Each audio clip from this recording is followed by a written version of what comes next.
বরিশাল বিশ্ববিদ্যালয়ের উপাচার্য ডক্টর সুচিতা শারমিনকে অপসারণের দাবিতে এবার আমরণ অনশনে বসেছে বিক্ষুব্ধ শিক্ষার্থীরা। সোমবার রাত 10টা থেকে এই অনশন কর্মসূচি শুরু করে শিক্ষার্থীরা। রাত 9টার পর প্রশাসনিক ভবনের গ্রাউন্ড ফ্লোরে জরুরি সংবাদ সম্মেলন ডেকে আন্দোলনরত শিক্ষার্থীরা ঘোষণা দেয়, ভিসির পদত্যাগ না হওয়ায় অনশনে যেতে বাধ্য হচ্ছেন তারা। এর আগে ভিসির পদত্যাগের দাবিতে শিক্ষার্থীরা সকাল থেকে একাডেমিক শাটডাউন কর্মসূচি পালন করে। এ সময়ে আন্দোলনে শিক্ষার্থীদের অবস্থান কর্মসূচিতে শিক্ষক এবং কর্মকর্তা কর্মচারীদের একাংশ একাত্মতা প্রকাশ করে।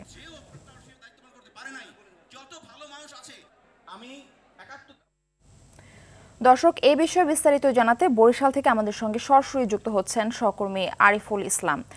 আরিফ, ভিসির পদত্যাগের দাবিতে শিক্ষার্থীদের আমরণ অনশন কর্মসূচির বিষয়ে আর কি তথ্য আপনার কাছে রয়েছে জানাবেন।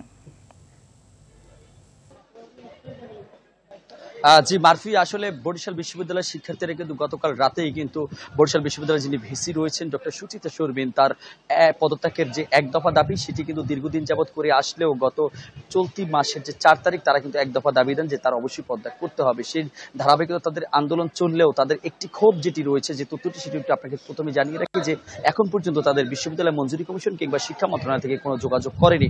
ফলে তারা কিন্তু একটি তীব্র ক্ষোভ প্রকাশ করেছে। এর মধ্যে এছাড়াও বরিশাল বিশ্ববিদ্যালয়ের ভিসি তারা কিন্তু সাধারণ শিক্ষার্থীদের সাথে কোনো ধরনের যোগাযোগ করেনি। ফলে তারা কিন্তু আজকে এই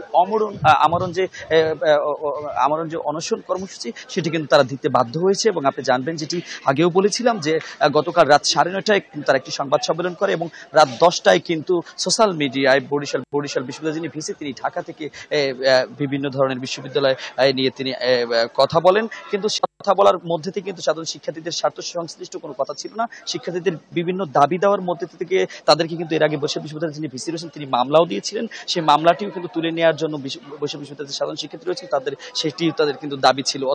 এছাড়াও যে তার যে বিভিন্ন অনিয়ম দুর্নীতি নিয়ে তারা কথা বলেছিল। সবচেয়ে বড় যে বিষয়টি, বিশ্ববিদ্যালয়ের সাধারণ শিক্ষার্থী এবং বরিশাল বিশ্ববিদ্যালয়ের যে প্রশাসনিক কাঠামোর সাথে কোনো সাথেই কিন্তু জড়িত ছিল না। 8 মাসে কর্মরত বরিশাল বিশ্ববিদ্যালয়ের ভিসি ডক্টর সুচিতা শারমিন গত 4 তারিখে লাস্ট যখন তারা আন্দোলনের ডাক দেয় যে এক দফা দাবিতে তাদের এই পদত্যাগ করতে হবে, তখন কিন্তু বাংলাদেশ যে বিশ্ববিদ্যালয় মঞ্জুরি কমিশন কিংবা শিক্ষা বোর্ড থেকে শিক্ষা মন্ত্রণালয় থেকে তাদের সাথে কোনো ধরনের কথা কিংবা আলোচনা না করে তারা আরো তীব্র থেকে তীব্র ক্ষোভ প্রকাশ করে। এরপর পরে কিন্তু তাদের সাথে বরিশাল বিশ্ববিদ্যালয়ের যারা শিক্ষকরা রয়েছে তাদের সাথে একত্রতা প্রকাশ করে এবং গতকাল রাতে তারা এক সংবাদ সম্মেলনের মাধ্যমে আমরণ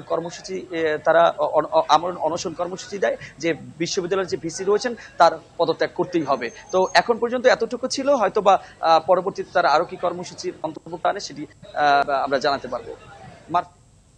আরিফ, অসংখ্য ধন্যবাদ আপনাকে।